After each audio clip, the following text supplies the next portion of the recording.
नमस्कार. श्री स्वामी समर्थ. यंदाच्या रामनवमीची जगभरातल्या रामभक्तांना प्रतीक्षा आहे.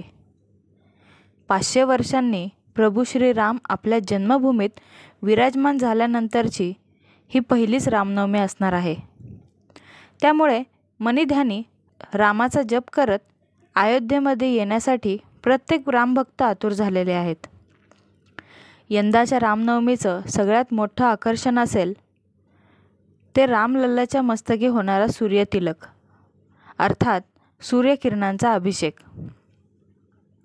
रामनवमीच्या दिवशी मध्यान्ही दुपारी 12 वाजता साधारणपणे 4 मिनिट रामलल्लाच्या मस्तकावर सूर्यकिरणांचा अभिषेक होणार आहे. रामलल्लाच्या कपाळी होणारा हा गोलाकार सूर्याभिषेक 75 mm व्यासाचा असेल. या अभिषेकासाठी गेले काही दिवस रुडकीच्या सेंट्रल बिल्डिंग रिसर्च संस्थेचे वैज्ञानिक दिवस रात्र मेहनत घेत होते.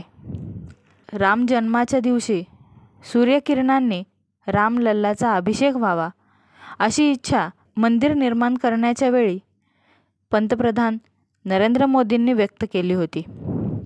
त्यामुळे मंदिर उभारताना या अभिषेकासाठी बांधकाम तज्ज्ञांनी विशेष रचना केली होती. आपल्यापैकी अनेकांना कोल्हापूरच्या अंबाबाईच्या मंदिरात होणारा किरणोत्सव परिचित आहे. मावळतीची किरणं मंदिराच्या पश्चिम दरवाजातून येत देवीच्या पायापासून मस्तकापर्यंत अभिषेक करतात. आजवर अनेकदा आपण हा किरणोत्सव पाहिला आहे आणि अनुभवलाही आहे. तसाच काहीसा अद्भुत अनुभव अयोध्येच्या राम मंदिरात रामनवमीच्या दिवशी भक्तांना घेता येणार आहे. पण अयोध्येतल्या राम मंदिरातला किरणोत्सव यापेक्षा थोडासा वेगळा आहे. अंबाबाईच्या गाभाऱ्यात पश्चिम दरवाजातून मावळतीची किरणं देवीला सूर्यकिरणांचा अभिषेक करतात.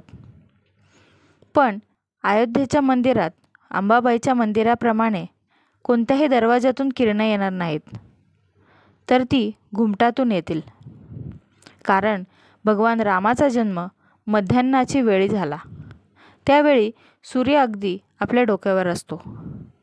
त्यामुळे मंदिरात जिथे रामलल्ला विराजमान आहेत तिथल्या घुमटावर गवाक्षासारखी रचना करण्यात आली आहे आणि याच गवाक्षातून एका विशेष सिस्टीमच्या माध्यमातून मध्यान्हीची किरणं गाभाऱ्यात येतील, रामलल्लाचं तेज वाढवतील. घुमटाच्या गवाक्षातून येणाऱ्या किरणांची दिशा अचूक ठेवण्यासाठी ऑप्टोमेकॅनिकल सिस्टीमचा आधार घेतला आहे. या सिस्टीममध्ये अभिषेकासाठी 2 आरसे, एक पितळेचा पाईप आणि 3 लेन्सेस सगळ्यात महत्त्वाची भूमिका बजावणार आहेत. यातील सगळ्यात मोठी लेन्स मंदिराच्या छतावर बसवली गेली आहे. रामनवमीच्या दिवशी सूर्यकिरणं छतावरच्या रिफ्लेक्टवर पडतील. तिथून ही किरणं पहिल्या आरशावर परावर्तित केली जातील आणि मग पितळ्याच्या पाईपमधल्या पुढच्या 2 लेन्समधून प्रवास करत ही किरणं पोचतील थेट गाभाऱ्यात रामलल्ला समोर बसवलेल्या दर्पणापर्यंत.